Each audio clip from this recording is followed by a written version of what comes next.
welcome back everybody to my Persona 5 the animation review, and we are picking up on episode 4. So last week, and for anybody who's new to my review, I'm using Persona 5 the game as the backdrop, so obviously I don't want to show anything from the anime itself, no, avoiding copyright, but I'm using Persona 5 the game itself. So episode 4 is called Steal It If You Can, and the first heist of the Phantom Thieves of Hearts is underway as the group sends Kamoshida a calling card threatening to steal away his twisted desires.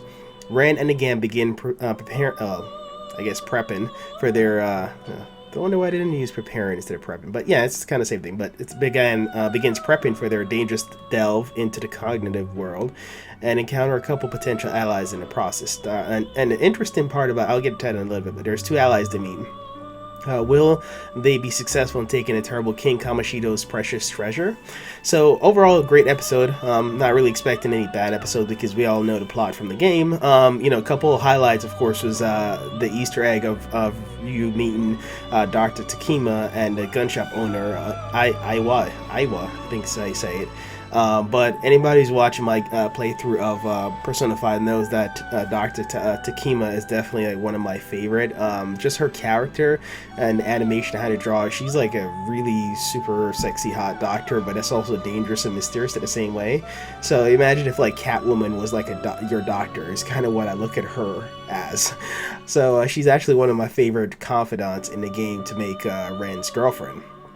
And so I don't know how they're going to explore the different relationship levels within the anime, because is Ren then to be able to hook up with with the doctor or have a relationship with her, or are they going to keep it where he only tries to pursue Panther/N?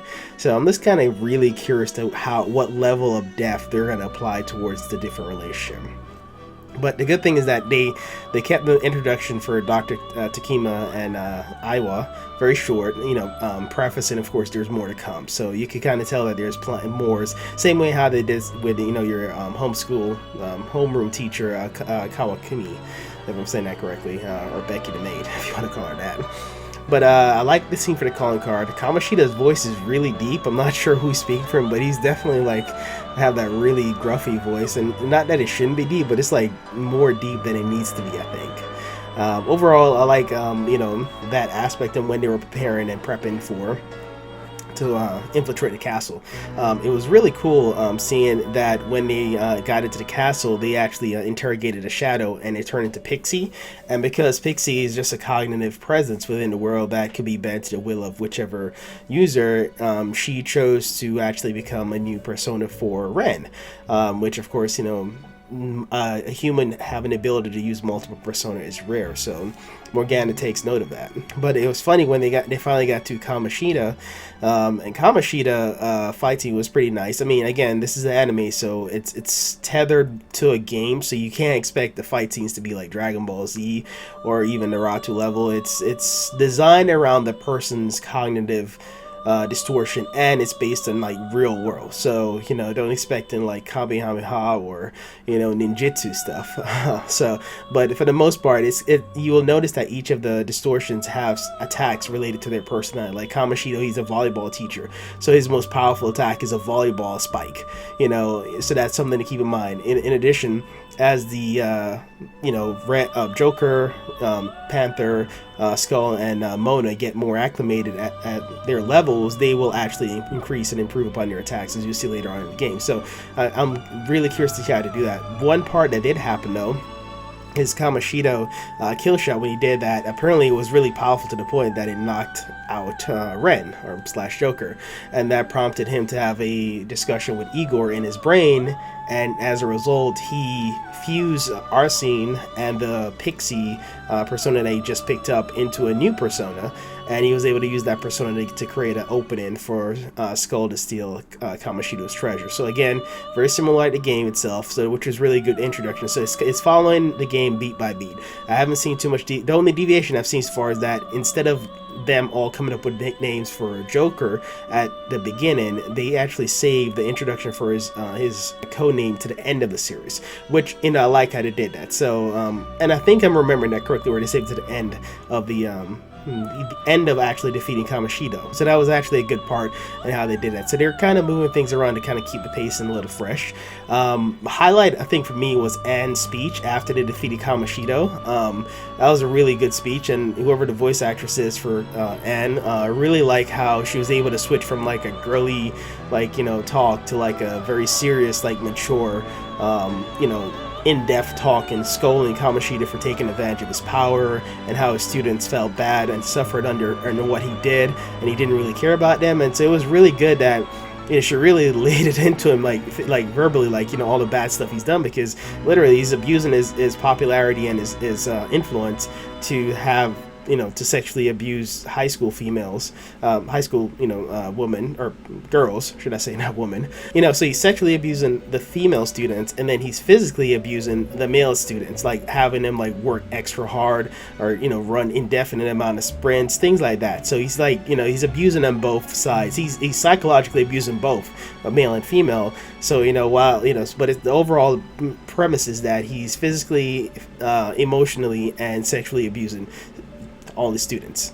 Well, not all, but most of his students. So the overall, you know, theme that Anne was scolding Kamoshida is that, you know, how his students suffered, his male students suffered because he was emotionally and physically abusing them, having them, you know, work extremely hard, even though they didn't do anything wrong and they were already winning, you know. And then have, you know, the female students, he would emotionally abuse them as well as physically and sexually abuse them too.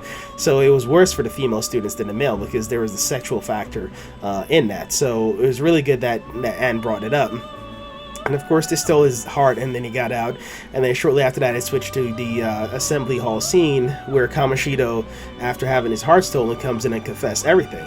And I thought that was a good scene. Kamoshida saying that he's gonna apologize by killing himself, and then Anne, you know, in the real world now, confronts him again and gives like a similar but even a more serious speech, but this time in front of everybody, you know, all the students and faculty, and said, you know, Shino, you know, went through all of this, and, you know, you have no right to escape justice and kill yourself. You need to turn yourself in and, you know, pay recompense by, you know, suffering prosecution under law. And Kamoshida was like, you're right, I should pay for my actions, call the cops. And so he confessed to turn himself in. But I like that she pretty much said that, don't coward out, you know, look what you forced Shiho. She literally almost committed suicide, and, you know, you do not have that same right. You need to pay for what you've done, not just to Shiho, but to everybody else. So that was really good. So those two speeches, both in a cognitive, or the metaverse, and the real world by Anne, I thought were very powerfully delivered, and it really hit its mark. And it had some really good background, you know, serious music, not like death or morbid serious, but like serious, like critically or cryptically, like, you know, it's almost like it's helping you solve the puzzle of this complex social interaction and what the end result will be. So I like that they did that. So it was really good. Overall, I liked it. At the end, Mona, of course, finally gave Joker his code name, saying that we're going to call you Joker because you're like our wild card, you know. And of course, that wild card being that, you know, well, a wild card is usually a Joker, but the wild card, of course, he's relating that to is that he's a human that can have more than one persona. So I like that. So overall, it was really good. Very, you know, swift speed. There were some funny comments, particularly, of course, Skull, Mona, and Panther / Anne. Those three still provide comedic relief.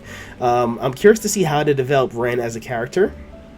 Of course, I have a few ideas. He's supposed to be like the laid-back leader that is like detached, but at the same time, you know, gives witty remark here and there. So I hope they flesh it out more and kind of show more of his personality as it progresses. But overall, good solid episode. Definitely like an 8 or 8.5 out of 10. You know, the only thing I would say is there's two things I didn't like. One, there was some animation when they were fighting Kamoshida that literally, it looked like it was from the game itself. I'm not sure if that was budgetary reason why it looked like that, or if they just didn't fully flesh it out in anime format or medium. But it really looked like the actual game itself. And I was like, wait a minute, is that actually from the game, or did it actually animate that? I'm not sure. And I know that in the game itself, there are a few animation cutscenes, yes. And those in the game actually look like anime, because it's actually animated. It's not like the game itself. So those are different. Whereas in this one, I was having a hard time. There was like a few scenes with Kamoshida after he transformed into his demon form that he looked like that. And then last was when they were doing the phone chat between Ren, Ryuji, and Ren. I didn't like that they only put their letter in the chat instead of their picture, which, you know, in the game itself, while it might not seem like a big deal, it's kind of nice and comforting to know when you see the person responding in the chat, you can see the picture of them next to the name, as well as hear their voice when they're saying what they're saying in the chat. So I think that'll just make it a little bit easier to follow, particularly for non-Japanese speaking people, you know, because this is a really big popular game, not just in Japan, but it's popular over here in United States. But, you know, the picture is universal. It doesn't matter whether you speak Japanese or not. You know what their picture looks like. So that's a good way to kind of bridge the gap, I feel like, particularly between a different nationality of the audience. You know, because a picture is a picture. It doesn't matter. Just say a picture is 1,000 words. So that's just my only two gripe. So overall, you know, good episode. Really liked it. Let me know what you guys think. You know, who was your favorite, who was your favorite person, you know, in the show? Obviously, there's a lot. I mean, they have all very distinct and flavored personalities, so it's really hard to choose one sometimes. What did you like of the episode itself? You know, as always, this is a discussion, so let me know. And I'll see you guys next week for episode 5.